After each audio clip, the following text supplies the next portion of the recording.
Keep it to yourself. Sharon Horne-Ellstrom here. Welcome to day 1137 of What's She Up To Now. Documenting my journey as I transition from the brick and mortar world to the online world of business, corporate America, lots of different businesses, like at least probably close to 30. I think 27 I counted one time, and so I say that, but I'd have to go back now and really count.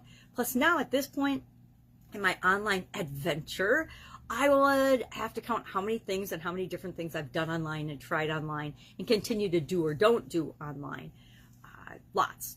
There's been lots of those too. Some have been super duper fun and successful and educational and positive experiences. Others have been complete utter failures and flops. I remember the first course I developed on stress. I did it as part of my ClickFunnels certification training, and of course I did everything right technically and had great content in it, but I didn't do things like figure out who wanted it and ask them what they wanted and who I was going to sell it to and who I was going to serve with that product. So when it came time to launch it, I got crickets. Nothing happened. That was my first foray into the online world, the online experience. And like everybody else, I was like, what the heck? I did everything right. I did everything they told me to do, but I didn't, because I had missed key things. And I think one of the biggest things that we learn and the biggest lessons we learn is that we can all look at the same thing and see different things, because we pick and choose due to our own unique reticular activating system and filtering system. What we see is only what we'll allow ourselves to see. So I totally missed that I should have gone out and want to go out. Hint, hint, this is a really good thing to know and remember whenever you're starting anything new. First decide who you want to serve, and then ask them, find out from them, research, do some homework. What are their problems? What are their challenges that I have the unique ability to solve and help them with? And then go share that with them. Free at first, or free in ways through social media and things to build relationships and get to know people and let people get to know you. And then go out and create bigger, better solutions and sell or offer those solutions to people. I say offer those solutions to people. If we're doing it that way, we really don't have to force feed or sell or hard sell anybody on anything. It's just a matter of finding the people that our exact right, our solution is for. So today I want to talk about, as my little lovely graphic, I'm practicing writing backwards since I've got an Android phone that I record on, and it doesn't flip like iPhones. You can actually flip your background and flip things. You notice I took all the words out of my background. I actually have words up higher in my background. It goes to the ceiling, but I make sure that we don't see that, because I've had a couple of people complain that, oh, your graphics are always backwards. I hate that. So now I started to try to write backwards to help people. I'll figure out a different solution. You know, maybe I just do different types of videos. Maybe I do Camtasia or whiteboard videos and things, and just share my slides or screen or something. But I guess I've gotten to the point where I actually don't mind hopping on and talking and sharing some ideas and thoughts. So today I want to talk about keep it to yourself, keeping it to yourself, keeping things to ourselves. Now, I remember as a kid, we're told to keep things to ourselves, right? We're told to, you know, not share confidential family information with other people. We go to work, we get a job, no matter where we work, whatever level. Even I think I remember at my first job, my very first job at the Hudson Theater, I think my boss said, don't tell, you know, so-and-so, the other people that you're working with, how much I'm paying you. Now, I don't know if it was because I was making less or making more than them, but it was always everything even in corporate America too, it was always a big secret how much everybody earned. I still don't understand that, because mostly probably because it was women made less than men, and they always have traditionally. And is that right or fair? Topic for another day. Interesting debate, but also a waste of time and energy if we're not going to find ways to affect change in that area. So keep it to yourself. We're taught and we're socialized and we're indoctrinated into keeping certain types of information to ourselves. And in some cases, that's great and good and fine. In other cases, not so much. You know, when keeping secrets or not telling secrets or keeping confidence for people is important, but it's also a burden. If somebody shares something with you, it's hard to not share it. My son-in-law and my daughter, twice now they've been pregnant. They lost their first baby, and they just had a beautiful baby girl this last month. And they've told me both times that they were pregnant before anybody else. do you know how hard it is when it's going to be, your grandbaby, to not want to tell anybody that you've got a grandbaby on the way? And I understand why people do that, but I love a good secret, but not when it impacts me in my life and how I want to think and feel about something, especially when it's in a positive and delightful way, like having a grandbaby. But we learned with their first baby that not every baby is meant to survive, and something happens for no fault of anyone's. Stuff just doesn't, develop properly, and we don't have that little wonderful human being in our life. So it's important to be able to keep things to yourself. Now, I didn't tell anybody on either occasion until I got their permission to. But then when I got their permission to, do you think I didn't tell my sisters and my mom and my, everybody else that it was my okay to tell? Because grandchildren are absolutely awesome. If you don't have any, wait till you do. They're so fun. I loved having kids, but kids are a lot of work and a lot of responsibility. Grandchildren are responsibility and work, but you give them back.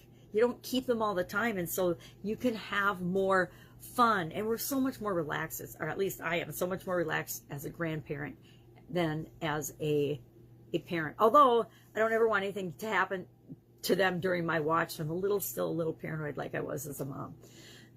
But keep it to yourself. What things do we keep to ourselves that we maybe shouldn't keep to ourselves? If we're struggling and having a hard time with something, anything, any area or aspect of our life, whether it's our business, our emotional well-being, our mental state, our mental well-being, our physical well-being. I mean, how long do you wait before you go to the doctor? You got something's off, you got symptoms.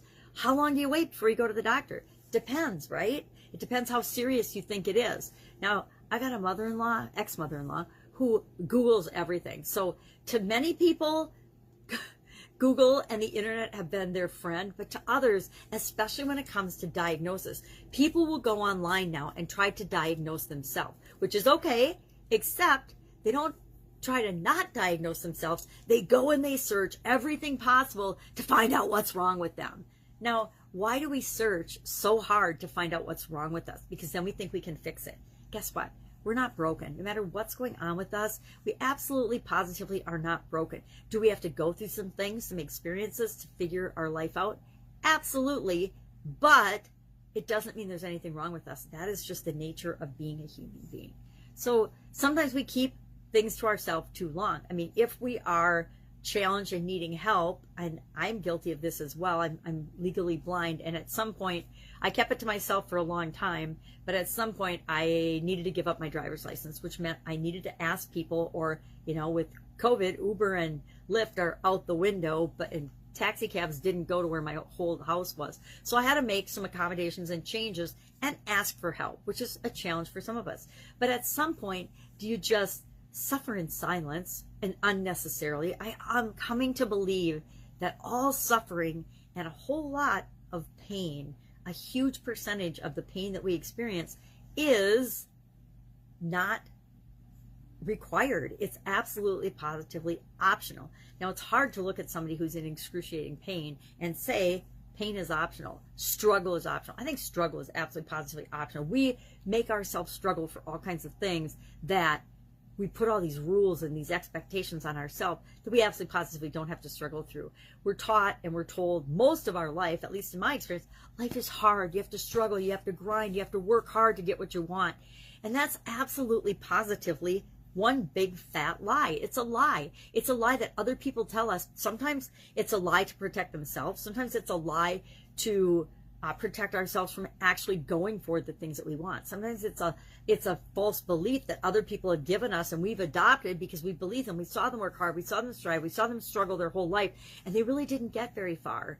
And it wasn't because they had to struggle. It's because of all the beliefs that kept them doing the same things over and over again that weren't really working for them. Maybe they'd get a teeny bit ahead and then a few steps back. Then they'd make a few more strides forward and then a few steps back. But they never really got to where they wanted to go because they didn't know that they could. They didn't know that they had permission, just because they're alive and a human being, to create absolutely anything and everything they want in their life. Me too. Do I hold myself back? Do I have limiting beliefs? Absolutely.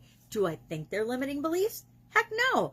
Our beliefs are just our beliefs. We believe that they are 100% real and they create our reality. So when somebody questions us on something we hold strongly and near and dear to our heart, we get really defensive. We get upset. We might even fight them, at least with our words, to push back on things that we believe in.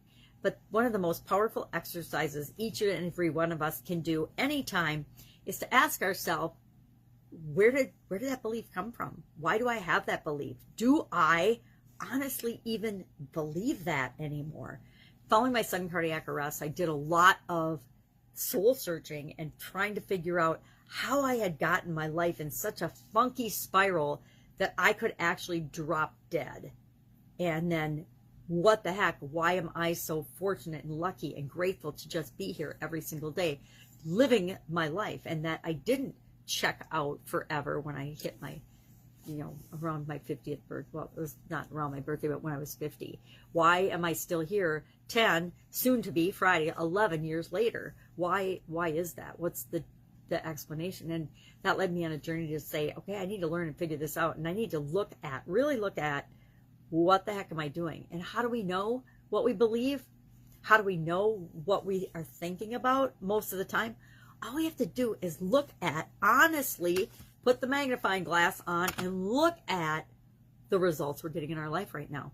Are we exactly where we want to be? If the answer is no, then somewhere in our life, we either have a belief that isn't serving us or beliefs that are conflicting.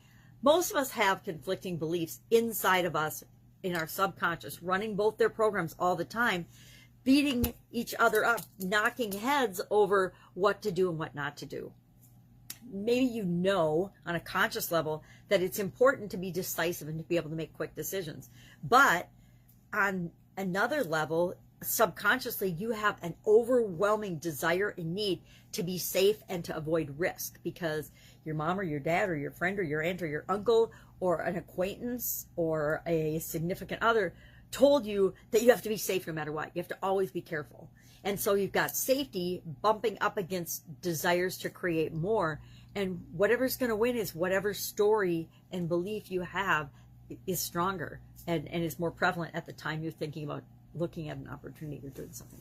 So I would love to know people's experience with keep it to yourself. What are things you believe that you always had to keep to yourself? And then what are things that you'll share? It's interesting to go around different parts of the country and different countries, I would imagine, that I haven't been to, how much people are open to sharing and how much they are closed and they keep things tight to their vest. And what that tells us about ourselves and about the people in that area. What does it show us? What does it tell us? I think the more open we are, at least open and honest with ourselves, the more we can grow and become the person we want to become, the people that we want to see in the world, the person that we want to be the example of in the world to make the world a better place. Just me. Everybody doesn't want to make the world a better place. I have finally come to that realization. There are people that just don't want to make the world a better place. They want to carve out their little niche, their little piece of the pie, do everything for themselves, and they don't really care about other people or the impact they have on the world. There are people like that. There are people on all sorts of the spectrum for absolutely anything you can imagine, and things you can't even imagine, right? So we need to not think that people think like we do, because they don't. But that's the most natural thing, is we all think other people think like us, and they absolutely positively don't. We have to remember, I remind myself every day, everybody's on their own journey. Everybody's on their own little path to experiences in this life. And who am I to judge? Who am I to criticize? Who am I to, if it's not affecting me in a negative way or impacting me personally negatively, it's none of my business, right? If it's, okay, and if it's impacting my kids or my grandkids, it is my business. If something negatively impacts them. Otherwise, boom, just kind of stay out of it and go with the flow. So that was what I was thinking about today, as I thought, well, what am I really thinking about? I'm taking a couple of different trainings and programs kind of right now simultaneously. Plus, I'm learning things for clients that they want help with and guidance. And so my brain is getting overloaded these days. I thought I'd be a little bored not doing a challenge right now, but I'm like, yikes, when would I fit my own challenge in? And of course I would. If I said I was going to do it, I would fit it in. But I'm also mapping out, and I need to be spending more time working on, okay, what do I want our next 30-day get up and go challenge to look like? Do I want it to be focused? I'm leaning toward focusing the whole thing on business. And then I will do it again in June And I think then we'll focus on another area or aspect of our life that's important to all of us, maybe wealth or finances or relationships, because those are areas that I personally want to always be improving in. So I think it'd be kind of fun to focus the whole 30 days to business, to relationships, to physical health or well-being. Probably should do physical health or well-being first, but I'm not a fitness person or an expert in those areas, so I'd have to get more guests and more people and experts involved. So I'll probably not do that first, but because I am kind of a business person and have 47 years of experience in different types of businesses and industries, so I'm perfectly comfortable talking about and sharing that, and then bringing in people and experts and ideas on my own for 30 days, not a problem. So we'll look at that. So I need to map that out.